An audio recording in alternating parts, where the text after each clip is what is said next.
बाप्पा मोरया, गणपती बाप्पा मोरया, आई भवानी की जय, तुळजा माते की जय, लक्ष्मी माते की जय, ऐश्वर्या राय की माझी एक छोटीशी रिक्वेस्ट आहे, मी जे बोलत ते ऐकून घ्या. कोणाचा पण जे जयकार करण्यासाठी आपण नाही आलेलो, तर जे पण शब्द आहे ना ते ऐकणं खूप महत्वाचं आहे.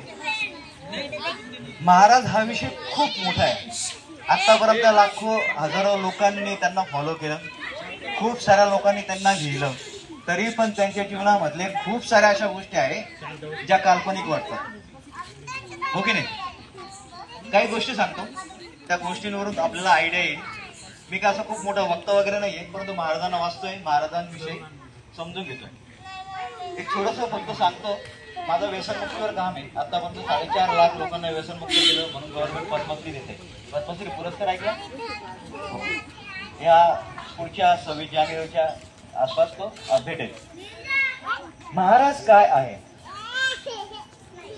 माझ्या आयुष्यामध्ये 3000+ असे कॅन्सर पेशंट आहेत की ज्या पेशंटला असं सांगितलं गेलं की तुम्ही जगू शकत नाही. त्याच्यामध्ये मी पण होतो. 21 वर्षापूर्वी मला सांगितलं गेलं होतं डॉक्टरनी की तुम्ही जगू शकत नाही.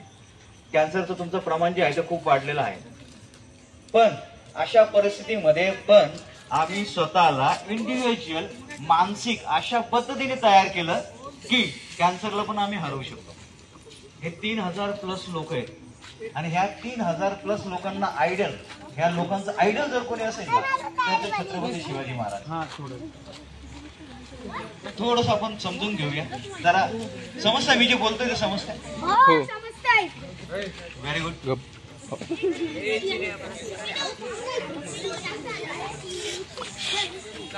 शिवाजी महाराजांच्या आयुष्यामध्ये जर खूप मोठा प्रकाश किंवा खूप मोठं जर परिवर्तन, खूप मोठं वैचारिक बदल जर कोणामुळे झाला असेल तर तो त्यांच्या मातेमुळे झाला. त्या राजमातेला आपण विसरू शकत नाही. आणि त्या राजमातेचा विचार जो बदलला गेला आहे ना, तो बदलण्याच्या पाठीमागे मोठं कारण काय असेल तर ते नाशिक जिल्हा आहे. तुम्ही खूप एखादी गोष्ट तुम्ही ऐकली असेल की नाशिक जिल्ह्यामध्ये त्यांची एक बहीण होती. ती बहीण XYZ एका ठिकाणी लग्न झाल्यानंतर देवदर्शनाला ते आले. गोदावरीच्या नदीच्या काठी ते स्नानाला असताना गेल्या मुलांनी पळून गेलं. मला नाव वगैरे या ठिकाणी नाही सांगायचं, पण तुम्ही गोष्ट ऐकली असेल, सगळ्यांना ऐकली. थोडस जर आपण याच्या पाठीमागचा विचार करू, ती जी स्त्री होती जिला पळून नेलं गेलं, त्या स्त्रीच्या पाठीमागे तिच्या बरोबर त्यावेळेस 5000 घोडेस्वार आलेले होते. 5000 घोडेस्वार तिच्या रक्षणासाठी, तिच्या बरोबर 5000 तिच्या रक्षणासाठी आलेले घोडेस्वार होते. त्यांचं जे बॅकग्राऊंड होतं ते बॅकग्राऊंड एवढं मोठं होतं की पुण्याच्या पण आजूबाजूच्या 4-5 जिल्ह्यांमध्ये त्यांचं वर्चस्व होतं, त्यांची सुभेदारी होती. ही त्यांच्या माहेरची गोष्ट. त्यांच्या सासरची पण गोष्ट अशी आहे की त्यांचा सासरचा जो काही सासरे होते ते आदिलशाहकडे मोठे सुभेदार होते. एवढा मोठा बॅकग्राऊंड असलेल्या स्त्रीला नदी काठी उचलून पळून नेलं गेलं, नंतर तिचा कुठलाच पत्ता लागला नाही. एवढं मोठं बॅकग्राऊंड असलेल्या स्त्रीची जर हे हाल असेल तर सामान्य माणसाची किंवा सामान्य स्त्रीची काय हाल असेल, इमॅजिन करा. टार्गेट म्हणून नाही पळून नेलेलं, सापडली किंवा मोकळी होती किंवा एकटीच होती म्हणून नाही पळून गेलेलं. आम्ही नेऊ शकतो आणि आम्ही हिंदू स्त्रियांवर अत्याचार करणारच हा उद्देश ठेवून पळून नेलेला आहे. आणि एका ह्या स्त्रीला जर पळून नेलेलं असेल तर सामान्य स्त्रियांचं तर इतिहासात वर्णनच नाहीये. कितीतरी स्त्रिया अशा आहेत की ज्यांच्यावर अनेक अत्याचार झाले. एक छोटेसे बखर वाचताना एक उदाहरण वाचलं होतं. एका स्त्रीला सुतळीच्या दामन आणि सुतळी याच्याने तोंड शिवून टाकलं आणि गुलाम म्हणून फिरवलं गेलं. इमॅजिन नाही करू शकत. आणि हे सर्रास व्हायचं. किती मोठे अत्याचार चालू आहे. ज्या वेळेस त्या स्त्रीला उचलून नेलं गेलं त्यावेळेस जिजामातेने विचार करायला सुरुवात केली की जरा ह्या स्त्रीवर आज अत्याचार होतोय तर अनेक स्त्रियांचं काय. त्यामुळे मी माझ्या मुलाला ह्या समाज परिवर्तनासाठी वाहून देईन. आणि तेव्हापासून संस्काराला सुरुवात झाली. जिजामातेने जे दिलं जातं ते शिक्षण आणि जे उचलले जाते ते संस्कार. परंतु त्या देण्यामागे पण किती एक ताकद होती. ही एक स्त्री आहे ज्याने ह्या महाराष्ट्राला 2 छत्रपती दिले. संभाजी महाराजांना पण त्यांनी संस्कार लावले. पाठीमागे 2-4 लोक असतील, त्यांचे नाव न घेणं तो माझा विषय नाही, पण त्या मातेने 2 छत्रपती दिले ह्या महाराष्ट्राला. ते 2 छत्रपती किती मोठे होते. आताच तुम्ही एक पिक्चर बघितला छावा, मी त्या पिक्चरचं प्रमोशन नाही करत आहे, परंतु इतिहासामध्ये पहिल्यांदा असं झालं, दिल्लीवरून 5 लाखाची फौज निघाली आणि ही 5 लाखाची फौज पुढे येता येता वाढत गेली. कोणासाठी? एक व्यक्तीला पकडण्यासाठी. इतिहासामध्ये पहिल्यांदा असं झालंय आणि याच्या पुढे कधीच होणार नाही.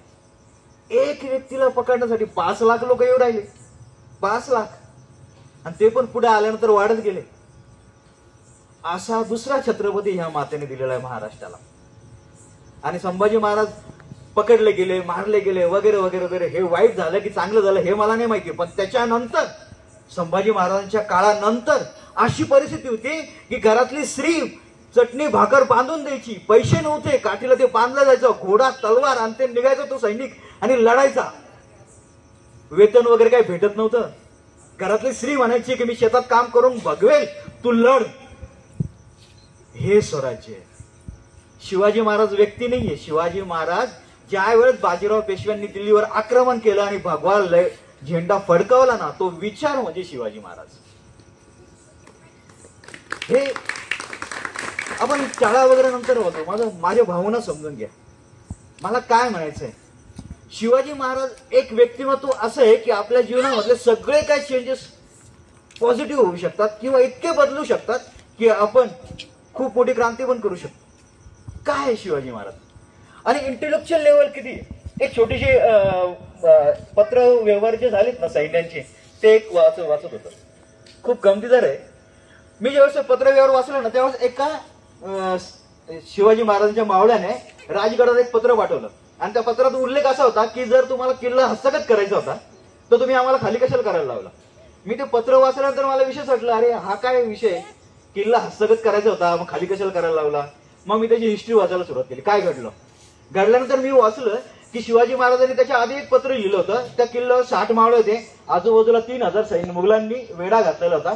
आणि शिवाजी महाराजांनी पत्र लिहिलं की किल्ला खाली करा आणि किल्ल्याचं वर्णन मुघलांना देऊन टाका. वर्णन. आता तो पत्र वाचल्यानंतर मी अजून कन्फ्युज झालो. पण त्याच्यानंतर काय झालं, म्हणजे 60 मावळे खाली उतरले. मग उतरल्यानंतर त्या किल्ल्याच्या सगळ्या चाव्या वगैरे सगळं दिलं. काही मुघलांना वर घेऊन गेले आणि सांगितलं की तो घोडाच्या पागा होता, इथं तोफखाना होता, इथं हे होतं, इथं ते होतं, आता सगळं काही नाहीये. आणि असं वर्णन करून मराठी निघून गेले. मुघलांच्या हातात किल्ला आला. परंतु किल्ल्याला काय करायचं, किल्ल्याला सजवलं पाहिजे. मग त्यावेळेस त्यांनी आदिलशहाला पत्र लिहिलं आणि आदिलशहाकडून भरपूर काहीतरी सोनं, तोफा, घोडदळ वगैरे सगळं आलं आणि किल्ला सजला गेला. 2000 घोडे, अरबी घोडे, काहीतरी 500 काहीतरी तोफा, असे काहीतरी मस्त किल्ला सजला गेला. आणि सजला घेतल्यानंतर शिवाजी महाराजांनी 60 मावळ्यांना पत्र लिहिलं, किल्ला हस्तगत करा. आता 60 मावळ्यांनी रात्रीतून तो किल्ल्यावर आक्रमण केलं आणि किल्ला हस्तगत केला. काय मिळवलं? किल्ल्याच्या पाठीमागे काय मिळवलं? तर 2000 घोडे मिळवले, असंख्य तोफा मिळवल्या. म्हणजे आपलेच किल्ले, परंतु ते पण मुघलांकडून त्यांनी सजवून घेतले, ते अपडेट करून घेतले. आता तो किल्ला एवढा मजबूत झाला होता की 60 मावळे हे त्याच्यानंतर 350 एवढे किल्ले, 350 किल्ले झाले, तोपर्यंत पण तो किल्ला मुघलांनी हातामध्ये घेतला नाही, घेऊ नाही शकले. का? कारण की तो किल्ला आता अपडेट झालेला होता. पॉलिसी कशी वापरली गेली, ब्रिलियंट कसे. अजून एक दुसरं उदाहरण देतो. XYZ व्यक्ती होता. काही नावं घेत नाही कारण की त्याच्यामध्ये आपले पण लोक आहेत आणि आपल्या महाराजांचं किंवा मराठ्यांचं किंवा भारतामध्ये असे खूप सारे लोक आहेत की ज्यांना भारतासाठी काम करावं लागलं, धर्मासाठी काम करावं लागलं, परंतु सगळ्यात सुरुवातीला आपल्याच लोकांशी लढावं लागलं. हे दुर्दैव आहे आपलं. याचं काय कारण आहे माहिती नाही, परंतु एक छोट्या छोट्या गोष्टींपासून आपल्याच लोकांशी पहिले लढावं लागतं, नंतर दुसऱ्यांशी लढावं लागतं. अफजल खान आला. अफजल खान फक्त मुघल नव्हता घेऊन आला. अफजल खान अंबाजी भोसले पण घेऊन आला होता, जे महाराजांचे जवळचे, खूप जवळचे नातेवाईक. जवळच्या नातेवाईकाला माहितीये की समोरचा जो राजा आहे ना तो धर्मासाठी लढतोय. जवळच्या नातेवाईकाला माहितीये समोरचा राजा आई बहिणींसाठी लढतोय, तरी पण त्याच्यावर तलवार कशी काय उचलली जाते, खूप मोठा प्रश्न आहे. आणि महाराजांना पण माहितीये की हा माझा नातलग आहे, हा माझा मामा आहे, हा माझा काका आहे, तरी पण याच्यासाठी यातला मला मारायचं आहे. का? उद्या येणाऱ्या जो बाळ जन्माला आलाय ना त्याच्या संरक्षणासाठी, जो छोटा हिंदू धर्म आहे ना त्याच्या धर्माच्या रक्षणासाठी त्याला मारायचं आहे. किती अवघड विषय. आणि हिंदुस्थानामध्ये सगळ्यात मोठं जर काय होत असेल ना तर हे होतं. चांगलं काम करण्यासाठी पहिले आपल्या लोकांशी लढावं लागतं. कारण माहित नाहीये, परंतु हे जे आहे ना, हे खूप मोठा ड्रॉबॅक काय कुठला असेल तर हा हिंदू धर्माचा आहे. ठीक आहे, तो माझा विषय नाहीये. अफजल खान आला. अफजल खानाचं वर्णन काय केलं जातं, बापरे, 7 आसमान मानतात त्यांच्यामध्ये, आणि 7व्या आसमानापर्यंत जर आवाज गेला की ह्या पृथ्वी तलावर सर्वात मोठा किंवा सर्वात श्रेष्ठ मनुष्य कोण असेल तर तो मी आहे, मीच मूर्तिभंजक आहे, मीच वगैरे वगैरे वगैरे, खूप मोठं वर्णन अफजल खानाने स्वतःविषयी लिहून ठेवलेलं, अनेक लोकांनी त्याच्याविषयी लिहून ठेवलेलं. असा अफजल खानाचं वर्णन. आणि आपल्याला सांगितलं जातं की ज्यावेळेस ते आले, अफजल खान आला त्यावेळेस प्लॅनिंग केलं गेलं, पण तसं नाहीये. अफजल खान ज्यावेळेस निघाला त्यावेळेस परफेक्ट डोक्यामध्ये होतं की याला मारायचं. एवढा स्वतःला शूरवीर समजणारा, मुघलांमध्ये श्रेष्ठ समजणारा जो काही माणूस आहे, त्याचा प्रभाव जेवढा आहे ना, तेवढा प्रभावाचा माणूस जर मारला गेला तर त्याचा प्रभाव किती हीन होईल हे महाराजांना माहिती होतं. हे सगळ्या पॉलिसीत नंतर मी घाबरलो मग तुम्ही या वगैरे वगैरे या सगळ्यांच्या पॉलिसीत त्याच्याविषयी जे वर्णन लिहिलेलं होतं एवढं श्रेष्ठतम होतं. ते वर्णन वाचल्यानंतर आपल्याला असं वाटतं की हा नाही, याला कोणतरी देवानी पाठवलेलं आहे. असा श्रेष्ठतम वर्णन असलेल्या माणसाला शिवाजी महाराजांनी 2 मिनिटात मारला. हे जे महत्वाचं आहे ना, त्याला मारणं किती महत्वाचं आहे. आणि अफजल खानाला ज्यावेळेस मारलं गेलं त्यावेळेस आपलेच लोक विरोध करत होते. सगळ्या लोकांचं म्हणणं होतं की युद्ध करू नका, अफजल खानाकडे खूप मोठं सैन्य आहे, तह करा आणि तात्पुरता विषय थांबवा. आता शिवाजी महाराजांसमोर सगळ्यात मोठा प्रश्न होता, या लोकांना कन्व्हिन्स कसं करायचं, आपल्या लोकांना कन्व्हिन्स कसं करायचं. मग एक छोटासा खेळ खेळला गेला. रात्री 2 वाजता महाराज उठले आणि जिजामातेच्या महालामध्ये गेले आणि महालामध्ये टाळ्या वाजवणं, आरतीच्या वगैरे आवाज यायला लागले. 2 वाजता कसली आरती. मग सैन्य वगैरे जे बाकीचे आजूबाजूचे लोक जो गोळा झाले, 2 वाजता काय करता तुम्ही, काय झालं. त्यावेळेस महाराज म्हणतात की माझ्या स्वप्नामध्ये आई भवानी आल्या होत्या आणि भवानी मातेने सांगितलं की तुझी तलवारीमध्ये मी राहील, अफजल खानाशी युद्ध कर. महाराजांच्या स्वप्नात खरंच आई भवानी आल्या होत्या का मला माहित नाही, कदाचित नसेल पण आलेल्या. परंतु ह्या गोष्टीचा परिणाम एवढा झाला की आजूबाजूचे सगळे मावळे म्हणायला लागले, जर भवानी माते तुमच्या स्वप्नामध्ये आले असेल तर आपण अफजल खानाशी लढू. समाजामध्ये किंवा मावळ्यांमध्ये स्पिरिट तयार करणं जे आहे ना, ते काम जर कोणी केलं असतं तर शिवाजी महाराजांनी. शिवाजी महाराजांचा आजूचा माणूस कसा होता, घाबरून कोपऱ्यामध्ये बसलेला की कोणीतरी येईल मला लुटून जाईल, कोणीतरी येईल माझ्या घरातली स्त्री जी आहे ती उचलून नेईल, कोणीतरी येईल हे सगळं धनसंपत्ती जाळून टाकेल. असा घाबरून बसलेला, कोपऱ्यामध्ये बसलेला जो माणूस आहे ना, त्या माणसाला हाताशी धरलं, त्याच्या हातामध्ये तलवार दिली आणि त्याला सांगितलं तू लढू शकतो, तू मोठा होऊ शकतो, तू जिंकू शकतो. आणि एक व्यक्तीला घेऊन असे अनेक व्यक्ती जोडत गेले आणि एक काळ असा झाला की या भारतावर परत भगवा लहरला, परत भगवा फडकला. बाजीराव पेशव्यांनी ज्या वेळेस दिल्लीवर आक्रमण केलं त्यावेळेस त्याच्या पाठीमागे फक्त सैन्य नव्हतं, शिवाजी महाराजांची विचारधारा होती. शिवाजी महाराज कोण आहे, शिवाजी महाराज व्यक्ती नाहीये, शिवाजी महाराज असा विचार आहे की तो विचार हजारो पिढ्यांपर्यंत टिकून आहे, आजही आहे. आजही शिवाजी महाराजांना आदर्श म्हणून लोक जगतायत. मी तुम्हाला उदाहरण दिलं, तुमच्यासाठी खरं तर शॉकिंग न्यूज पाहिजे. माझ्यासमोर 3000 असे लोक आहेत कॅन्सर पेशंट की ज्यांना सांगितलंय तुम्ही जगू शकत नाही. एक किस्सा सांगतो. XYZ की व्यक्ती, सध्या त्याचा 58 वय आहे, त्याला काहीतरी 20-21 वर्षापूर्वी कॅन्सर सांगितलं होता. आता मानवता क्युरी हॉस्पिटल राजनगरकर, ऐकलं सगळं, त्या व्यक्तीकडे, त्या डॉक्टरकडे त्यांनी स्कॅन केलं, पेट स्कॅन, आणि त्याच्यामध्ये ते MRI बघितल्यानंतर डॉक्टरने सांगितलं तुम्ही 6 महिन्यापेक्षा जास्त दिवस जगू शकत नाही. त्या व्यक्तीने तो MRI ठेवला आणि सांगितलं सर हे माझं 6वं-7वं वर्ष आहे, दरवेळेस डॉक्टर मला असंच सांगतात, दरवेळेस मला असं सांगतात, मी जगतो, महाराजांकडे बघतोय आणि जगतोय. ह्या माणसाला फक्त तलवारीने आपण ओळखतो, परंतु ह्या शिवाजी महाराजांनी फक्त तलवारीवर गेम कधीच नाही खेळलेला. तलवारीचा शिवाजी महाराजांचा खूप कमी संबंध आला. शिवाजी महाराजांचा सगळ्यात जास्त संबंध कसला आला असेल तर तो त्यांच्या बुद्धिमत्तेचा आलाय, तो त्यांच्या श्रद्धेचा आलाय. शिवाजी महाराजांचं प्रत्येक वेळेस जर वर्णन जर ऐकलं, पत्रव्यवहार वर्णन ऐका, बकरीत वर्णन, कुठे पण वर्णन ऐका, त्याच्यामध्ये काहीतरी गोष्टी, ज्या गोष्टी आहेत त्या सेम आहेत. उदाहरणार्थ जगदंब जगदंब म्हणून ते त्या माळ्याशी की कवड्याची माळ आहे त्याच्याबरोबर ते राहतात. उदाहरणार्थ हे राज्य व्हावे ही स्त्रींची इच्छा, हे चांगलं व्हावं ही स्त्रींची इच्छा. स्त्री म्हणजे श्रेष्ठ, श्रेष्ठ म्हणजे भगवंत, भगवंताची इच्छा आहे की हे चांगलं झालं पाहिजे. इतका श्रद्धावान माणूस त्या काळामध्ये आहे, हे पण एक खूप खूप मोठं उदाहरण आहे. ज्या काळामध्ये मंदिरातला ब्राह्मण पण हा घाबरायचा, कधी येऊन मूर्ती तुटेल माहित नाही. भीतीदायक वातावरण 350 वर्ष आहे अशाच वातावरणामध्ये गेले. आपल्याला फक्त असं वाटतं आमचा डोंगरावर देव, आमचा ह्या डोंगरावर देव, आमचा त्या डोंगरावर. लाज वाटण्यासारखी गोष्ट आहे. देवाला आपल्याला डोंगरावर बांधावं लागलं, पटांगणात आपण बांधू नाही शकलो. का? कारण की पटांगणात रक्षण करावं लागायचं. रक्षणाची आमच्या ताकद नव्हती. आम्हाला कुठेतरी डोंगरावर कुठेतरी मंदिरं बांधावं लागायचे, पायी कुठेतरी लांब जावं लागायचं, तेव्हा पूजा करावी लागायची. ही आमची भौतिक पण विकनेस आणि शारीरिक पण विकनेस.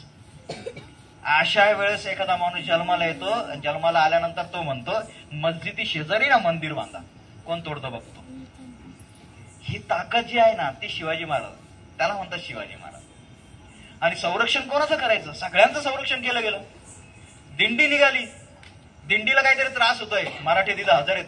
आजही दिंडीच्या तिथं तो मराठ्यांचा तो येतो ना फेटा घालून, टोप घालून. त्याचं कारण काय? त्यावेळेस मराठी संरक्षणासाठी यायची. आम्हाला संरक्षण द्यायचं आहे. कोणाला द्यायचं? आम्ही सगळ्या गोष्टींना संरक्षण देऊ, जिथं द्यायचं तिथं संरक्षण देऊ. आणि महाराजांनी फक्त तलवारच नाही सांगितली. प्रत्येक किल्ल्यावरून बैलजोडी ही वापरायला मिळत होती. आज एखाद्या व्यक्तीने जर ट्रॅक्टर वापरायला दिला तर काय होतं? त्याची शेती चांगली होती. तशी प्रत्येक किल्ल्यावरून बैलजोडी ही वापरायला मिळत होती. तिथला शेतकरी जो आहे तो आनंदाने तिथला जो 1/4 भाग हा किल्ल्यावर नेऊन देत होता. का बरं नेऊन द्यायचा? कारण की किल्ल्याच्या मुळे आम्हाला 1/3 भाग मिळतो, त्याच्यावर आमचं पोट बघता आम्ही श्रीमंत आहोत. पण किल्ला नसेल, राजा नसेल, मराठा नसेल ना तर आमचं अस्तित्व नाही हे त्यांना माहिती होतं. सैन्यांची पण काय परिस्थिती? एक छोटंसं उदाहरण सांगतो. शेतीमध्ये काही लोक मशागत करत होते. टापांचा आवाज आला, कमी घोडे असतील, टापांचा आवाज आला. सगळ्यांनी लगेच त्या मशागत करता करता एका ठिकाणी ठेवलेल्या तलवारी उचलल्या, घोडे घेतले आणि ते त्या घोड्यांच्या आवाजावरून निघून गेले. हा माणूस शेतकरी आहे की सैनिक आहे? ह्या शेतकरी माणसाला तू सैनिक होऊ शकतो हा विचार देणारा माणूस म्हणजे छत्रपती शिवाजी महाराज. तू स्वतःचं रक्षण करू शकतो, तू स्वतःच्या धर्माचं रक्षण करू शकतो हा विचार देणारा माणूस म्हणजे शिवाजी महाराज. शिवाजी महाराज ऐकू नका, शिवाजी महाराज वाचा, शिवाजी महाराज समजून घ्या. आणि शिवाजी महाराजांच्या हजारो गुणांमध्ये एखादा गुण जरी आपण घेतला ना तरी आपण खूप मोठं काम करू शकतो. त्यावेळेस मनुष्यांना, स्त्रियांची मनुष्यांची विक्री व्हायची. एखाद्या माणसाला विकलं जातं, हे खूप विचित्र आहे. गुलामांची विक्री व्हायची. सगळ्यात पहिल्यांदा विरोध जर कोणी केला असेल तर तो महाराजांनी केला. त्याच वेळेस तामिळनाडू आणि कर्नाटक ह्या ठिकाणी पण काही लोक असे होते जे हिंदू राजे होते, त्यांनी विरोध नाही केला. परंतु राजा हा फक्त राज्य करण्यासाठी असतो हा विचार डोक्यातून बाजूला करून राजा हा समाजाच्या प्रगतीसाठी असतो, सामान्य माणसासाठी असतो हा विचार प्रेरणारा राजा म्हणजे छत्रपती शिवाजी महाराज. सामान्य माणसासाठी काम केलं आणि छोट्या छोट्या गोष्टींपासून शिकायला सुरुवात केली. आग्र्यावरून ज्यावेळेस सुटका झाली, आग्र्यावरची सुटका हे आपल्याला खूप मोठं प्रकरण वाटतं, परंतु माझ्या दृष्टिकोनातून खूप छोटं आहे. कारण आयुष्यामध्ये एवढे काही चमत्कारिक वर्णन आहेत. आग्र्यावरून ज्यावेळेस सुटका झाली ना त्यावेळेस औरंगजेबाने सगळीकडे मेसेज पाठवले, पकडा लेटर पाठवले, पकडा वगैरे वगैरे वगैरे वगैरे, आणि ओरडायला सुरुवात केली. कारण राग अनावर झालेला होता, हातातून माणूस निघून गेलेला होता. त्यावेळेस एका साध्या सरदाराने औरंगजेबाला पत्र लिहिलं की तुमच्या आग्र्यातून तो माणूस सुटून जातो, त्यावेळेस तुम्ही काय करू शकले नाही, आता मोकळ्या मैदानात गेल्यानंतर आम्ही काय करू? हा जो विचार आहे ना, ही जी काय कल्पकता आहे महाराजांची ही वेगळी होती. शाहिस्तेखान, आजूबाजूला 1 लाखाचं सैन्य आहे. 1 लाख लोक कशाला म्हणतात? जरा मार्केटमध्ये, बाजारामध्ये 3-3.5 हजार MG रोडवर लोक आली ना तरी तुफान गर्दी होऊन जाते. 1 लाखाचं सैन्य आहे आणि त्या 1 लाखाच्या सैन्यामध्ये 400 लोकांना घेऊन जायचं आणि डायरेक्ट शाहिस्तेखानाला मारायचं. आजूबाजूचे लोक काय बोलले? सुसाईड करायला चाललंय. आणि तुम्ही थोडंसं इमेजिन करा, 1 लाखाचं सैन्य आहे, सगळीकडे पहारेदार आहेत. त्यावेळेस त्याच्या मोठ्या मोठ्या भिंती हेनतेन वगैरे काय रचून नव्हते, ते छोटे छोटे तंबू बांधून राहिलेले होते. त्या पुण्याच्या लाल महालाच्या आजूबाजूला सगळे तंबूच, आणि त्या तंबूमध्ये त्या सगळ्यांमधून आतमध्ये घुसायचं, लाल महालात घुसायचं, आतमध्ये जायचं, महाराजांवर तलवार उघडायची, तलवार उघडायची, त्याला मारायचं आणि निघून यायचं. कसं शक्य आहे? परंतु ती अशक्य गोष्ट पण महाराजांनी शक्य करून दाखवली. त्याच्या पाठीमागे दोन गोष्टी आहेत. एक आई भावनेवरचा विश्वास आणि दुसरं म्हणजे प्री प्लॅनिंग, परफेक्ट प्लॅनिंग. इतकं परफेक्ट प्लॅनिंग होतं की अर्धा जे जग आहे ना, अर्धा जो युद्ध जे आहे ना ते त्याच्यामध्ये जिंकलं जायचं. अजून एक प्लॅनिंगचं उदाहरण सांगतो. XYZ किल्ला होता. त्या किल्ल्यावर 25,000चं सैन्य होतं मुघलांचं. आता हे जे 25,000चं सैन्य होतं, हे 25,000 सैन्य नेहमी लोकांना येऊन त्रास द्यायचं, लुटायचं. महाराजांना कळलं. महाराजांनी XYZ माणसाला 60,000चं सैन्य घेऊन पाठवलं आणि तयारीनुसार पाठवलं काय करायचं. म्हणजे जे 7,000चं सैन्य आहे त्याच्यामधले 2,000चं सैन्याने डायरेक्ट त्या किल्ल्यावर आक्रमण केलं. डायरेक्ट किल्ल्याच्या रोषाने ती निघाली.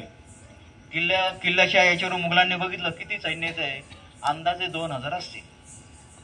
मग वरचं जे 25,000 सैन्य आहे ना त्यांनी पण तयारी केली आणि त्या 2,000 सैन्यांवर आक्रमण केलं. ज्या वेळेस ते 25,000 सैन्य यायला लागलं त्यावेळेस हे जे 2,000 सैन्य आहे यांनी बघितलं आणि थोडस बघून त्यांनी पळ काढला. 2,000 सैन्य खूप लांबपर्यंत पळत गेलं आणि 2,000 सैन्याला पकडण्यासाठी 25,000 सैन्य खूप लांबपर्यंत पळत गेलं.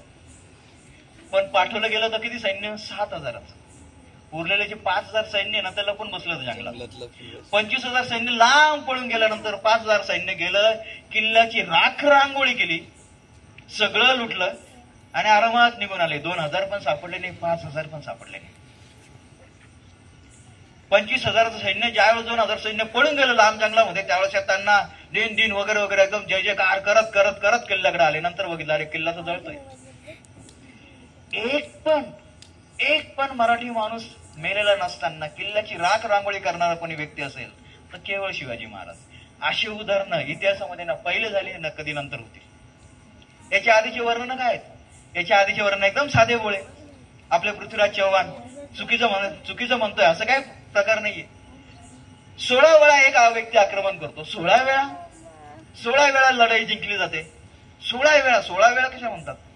16 वेळा त्या माणसाला सोडून दिलं जातं. नंतर तो एकदा जिंकतो आणि मारून टाकतो. काय चालू आहे? कृष्णदेवराय नावं घेताना वाईट नाही वाटत आहे, परंतु बुद्धिमत्ता कशी काय चालू आहे? अनेक वेळा त्यांच्यावर आक्रमण होतात. आक्रमण झाल्यानंतर समोरच्याचा राजाचा पूर्णपणे पराभव होतो, पण राजा हस्तगत नाही केलं जात. त्याला परत पाठवून दिलं जातं. पाठवून दिल्यानंतर तो परत त्या राजगादीवर बसतो आणि राजगादीवर बसल्यानंतर परत तो सैन्य तयार करतो. परत सैन्य तयार झाल्यानंतर परत तो आक्रमण करतो. अनेक वेळा होतं. एकदाच कृष्णदेवराय हरला, एकदाच मुंडकं कापून टाकलं. हे उदाहरण मी 1-2 सांगितलं, पण हे असंख्य उदाहरण आहे. हिंदू धर्मामध्ये दातृत्व आणि हे ते ह्या ज्या काही गोष्टी घुसलेल्या आहेत ना, ह्या गोष्टी किती डेंजरस आहेत. आणि त्याच्यानंतरचा परिणाम काय? पृथ्वीराज चव्हाणला मारल्यानंतर हजारो वर्ष दिल्लीवर एक मुघल राजा बसला. हजारो वर्ष मुघलांनी त्या दिल्लीवर आक्रमण केलं. नंतर काय केलं? काय काय घटना आहेत एवढ्या वाईट आहेत की त्या विचार करू शकत नाही आपण. नालंदा युनिव्हर्सिटी ऐकलंय? 30 दिवस पुस्तकं जळताय. इतके पुस्तकं होते नालंदा युनिव्हर्सिटीमध्ये, त्याच्यावर जाळले गेले. त्यावेळेस ते पुस्तकं 30 दिवस जळत होते. 30 दिवस कशाला म्हणतात? एवढी विद्वत्ता जाळून टाकली का बरं? एकच, आमचं दातृत्व समाजाने माघार घेतली तर माफ करा. कशाला माफ करायचं?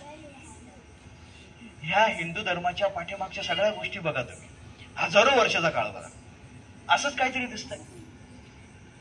पण इथे शिवाजी महाराज जन्माला नंतर एकदम उलट काहीतरी. कालपर्यंत असं व्हायचं की मुघल काहीतरी लुटून वगैरे निघून जायचं आणि इथे यांना कळत नव्हतं. इथं उलट होऊ राहिलं. इथं शिवाजी महाराज पत्र लिहितात, मी माघार घेतो, मी तुमच्या बादशाचा गुलाम व्हायला तयार आहे, मी चाकरी करायला तयार आहे, मी 5,000चे मनसत घ्यायला तयार आहे वगैरे वगैरे. पत्र जातं, तिथं पत्र जातं. मग ते पत्र घेतो, तो पत्र तिकडे औरंगजेबाला पाठवतो. औरंगजेब खुश होतो, वा वा वा वा तू खूप चांगलं काम केलं, मग तुला हत्ती घे, भेट घे, हे भेट घे. तो भेट पाठवतो. ती भेट जोपर्यंत याच्यापर्यंत येत नाही तोपर्यंत याला कळतं अरे हे पत्र खोटं होतं, शिवाजी महाराजांनी तो किल्ला जिंकला. काय चालू आहे? हा सगळा जो चेंज आहे ना, हा जो सगळा जो परिणाम आहे ना, विरुद्ध परिणाम, हा परिणाम त्या काळामध्ये गरजेचा होता. तो शिवाजी महाराजांनी उभा केला. याला म्हणतात की युद्ध कलेची जी काही शिकवण होती ना ती काहीतरी एकदम वेगळी होती. बऱ्याच वेळा असं झालं की सैन्याला युद्धामध्ये उतरायची गरजच पडली नाही. बऱ्याच वेळा एखाद्या खिंडीमध्ये सैन्य अडकून पडायचं आणि वरतून फक्त बाहेर यायचे, कुठे नेता तेच कळत नाही, दिसतच नाही. मग काय करायचं? मग कुठला तरी पांढरा झेंडा वगैरे हलवायचा. कोणी आहे का भाऊ सैनिक? कोणी आहे का? हा आहे. जाय भाऊ, तुझ्या कोण आलाय? तुमचा सेनापती आलाय, महाराज आले, कोण आले? चला आम्हाला तळ करायचंय. तेव्हा सैनिक दिसला. हरल्यावर ही जी युद्धनीती आहे ना, ही कोणी काढली? ही शिवाजी महाराजांनी काढली. नवीन टेक्निक जी आहे शिवाजी महाराजांनी काढली. ह्या टेक्निकची त्यावेळेस गरज होती, त्या विचाराची त्यावेळेस गरज होती. हे दातृत्व आणि हे माफ करा वगैरे ह्या सगळ्या गोष्टी कोणासमोर? आर्य चाणक्याचं एक वाक्य, नैतिकता के विरुद्ध जाने वाले लोगों को रोकने का एक साधन आहे युद्ध. समोरचा व्यक्ती आहे, तो व्यक्ती असं म्हणतो की तुझी स्त्री जी आहे ती माझी आहे आणि तो येऊ राहिला लुटायला, त्यावेळेस त्याला काय समजायचं? त्याला धर्म सांगायचा नाही, ते तलवारच काम येणार. हा विचार म्हणजे शिवाजी महाराज. मारल्यानंतर मग काय ते सगळं करायचं भाऊ? पहिले आपण आपलं संरक्षण, आपल्या धर्माचं संरक्षण, आपल्या मंदिराचं संरक्षण, आपल्या परिवाराचं संरक्षण, हे सांगणारा विचार म्हणजे शिवाजी महाराज. हे त्यांनी दिलं. आणि ती काळ होता, तो काळाची गरज होती. त्या काळानंतर जे परिणाम झाले ते खूप वेगळे आणि खूप पॉझिटिव्ह आहे. शिवाजी महाराजांनी सिंहासन उभं केलं, पण सिंहासनावर राजा नाही दिला. कुठल्याही पत्रामध्ये, कुठल्याही व्यवहारामध्ये, कुठल्याही भाषणामध्ये त्यांनी असं म्हटलंच नाही की माझा पुढचा राजा हा संभाजी महाराज असेल, माझा पुढचा राजा राजाराम महाराज. कुठेच म्हटलं नाही. ना संभाजी महाराजांनी म्हटलं, ना राजाराम महाराजांनी म्हटलं. परंतु सिस्टीम एवढी अपडेट होती, मंत्रिमंडळ एवढं अपडेट होतं, त्या सिस्टीमनुसारच पुढे काम होत गेलं. आणि एक वेळ असा होता की त्यावेळेस संभाजी महाराजांचा मृत्यू झाला होता, सिंहासनावर कोणी राजा नव्हता, तरी पण मराठे जिंकत होते. औरंगजेब हारत होता. 5 लाखाचं सैन्य गोळा केल्यानंतर पण, इथं आल्यानंतर मोठं सैन्य उभं केल्यानंतर पण महाराष्ट्र तो हरवू नाही शकला. त्याच्या पाठीमागे केवळ एक कारण होतं की शिवाजी महाराजांनी शक्तीबरोबर विचार पण पेरला होता. चटणी भाकर खाईल पण मी माझ्या धर्माचं, माझ्या राज्याचं, माझ्या राजाचं, माझ्या गडकिल्ल्यांचं रक्षण करेन. हा जो विचार आहे ना, हा विचार म्हणजे शिवाजी महाराज.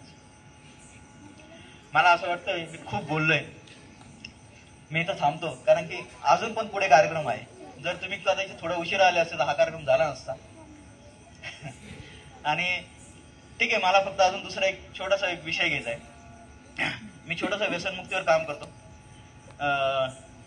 घरामध्ये, तुमच्या परिवारामध्ये, तुमच्या नातेवाईकांमध्ये, तुमच्या मित्रांमध्ये कोणी पण, कुठे पण, कोणी पण व्यसन करणारा माणूस असो, त्यांचं फक्त नाव, मोबाईल नंबर, ऍड्रेस आम्हाला पाठवा.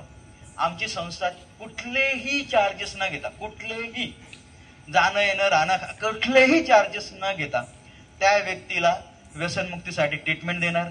व्यसनमुक्तीसाठी त्यांच्या फॅमिलीला किंवा त्याला कन्व्हिन्सिंग, काउन्सिलिंग वगैरे वगैरे जी गरज आहे ती सगळं आम्ही करतो. थोडंसं छोटंसं व्यसनमुक्तीचं काम आम्ही करतो. आता हे काम तुमच्या मार्फत व्हावं किंवा तुमच्या मार्फत जर झालं तर काय होऊ शकतं? एखाद्या घरामध्ये जर एखादा दारुडा माणसं असेल ना, तर काय अवस्था असते मला तुम्हाला सांगायची गरज नाही. संध्याकाळ होऊच नाही असं त्या लेडीजला वाटतं, बरोबर?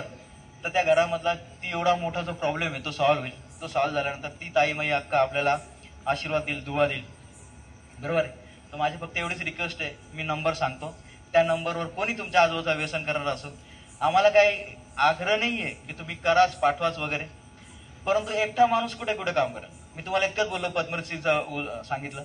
मला 1.5 वर्षापूर्वी राष्ट्रपती भवनमधून फोन आला होता की सर आम्ही तुम्हाला पद्मश्रीसाठी नॉमिनेशन तुमचं घेतोय. आणि त्यांनी पुढे एक लाईन वापरल्या, त्या लाईन खरंच वाईट होत्या माझ्या दृष्टिकोनात. त्यांनी सांगितलं की सर तुम्ही त्यावेळेस काहीतरी 2-2.25 लाखाचा आकडा त्यांच्यापर्यंत गेला होता, 2 लाख लोकांना तुम्ही व्यसनमुक्त केलं. त्यावेळेस म्हटलं सर ही पॉझिटिव्ह गोष्ट नाहीये. 20 वर्षात मी 2 लाख लोकांना व्यसनमुक्त केलं, ही पॉझिटिव्ह गोष्ट नाहीये. कारण की भारतामध्ये रोज 2 लाख लोक व्यसनाधीन होतात. मी 1 दिवसाचं काम केलेलं आहे. त्या दिवशी मला क्लिअर झालं की मी एकटा काम करून काय होणार, माझे हँड्स वाढले पाहिजे. हे पोलीस डिपार्टमेंटला आहे ना, कुठलं police station? Adgaon police station. येऊ आम्ही तुमच्याकडे थोड्या दिवसात येऊ. इंदिरानगर पोलीस स्टेशन आणि कुठलं झालं, Gangapur police station, 2 police station झाले. तुमच्या कमिशनर साहेबांनी आडगाव सगळ्या पोलीस स्टेशनला कार्यक्रम घ्यायला सुद्धा सांगितलंय. आम्ही आम्हाला जिथं जाता येईल तिथं आम्ही कार्यक्रम घेतो. आमचं फक्त टार्गेट एकच आहे, घरामध्ये व्यसन हा जो काही प्रकार आहे हा जर दूर झाला तर घराची प्रगती होऊ शकते.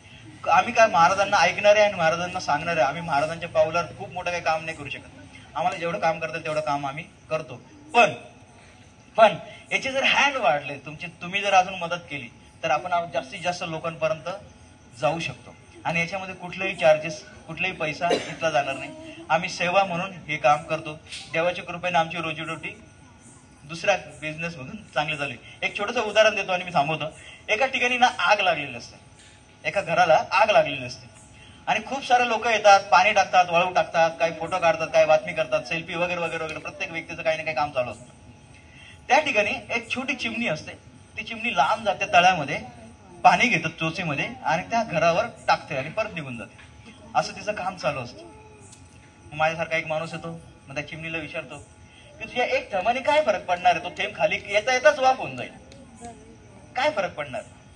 त्यावेळेस त्या चिमणीने उत्तर दिलं, खूप छान. ही काल्पनिक गोष्ट आहे, मला ते उत्तर सांगायचं आहे की त्या चिमणीने उत्तर दिलंय की ज्या वेळेस फ्युचरमध्ये घराला आग लागली हा विषय लिहिला जाईल त्यावेळेस माझं नाव आग विझवणाऱ्यांमध्ये असेल, आग लावणाऱ्यांमध्ये नसेल.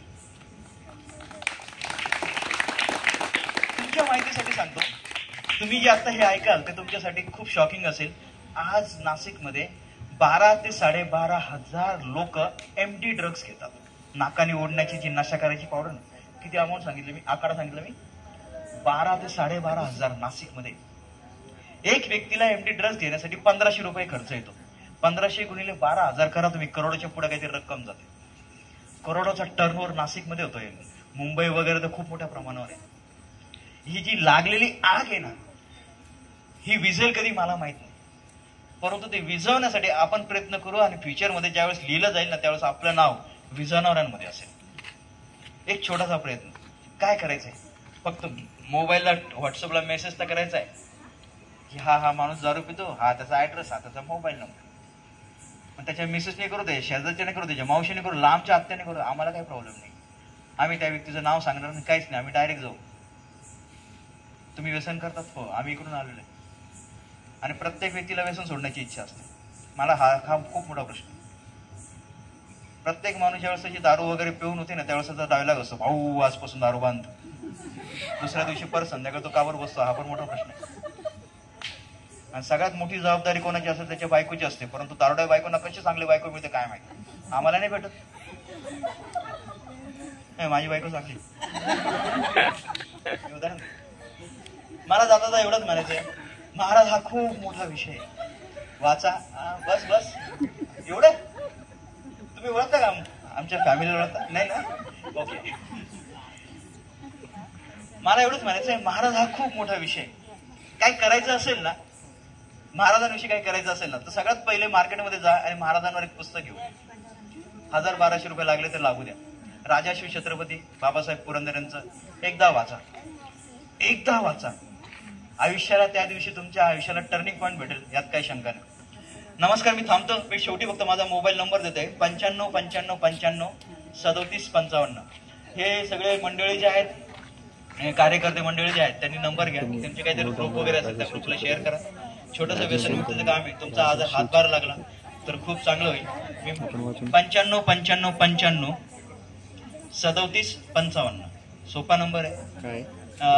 मंडळाचे जे काय अध्यक्ष वगैरे, सॉरी मला जरा एवढं काय म्हणता येत नाही, पण मंडळाच्या अध्यक्षांचं काय म्हणतात जरा धन्यवाद.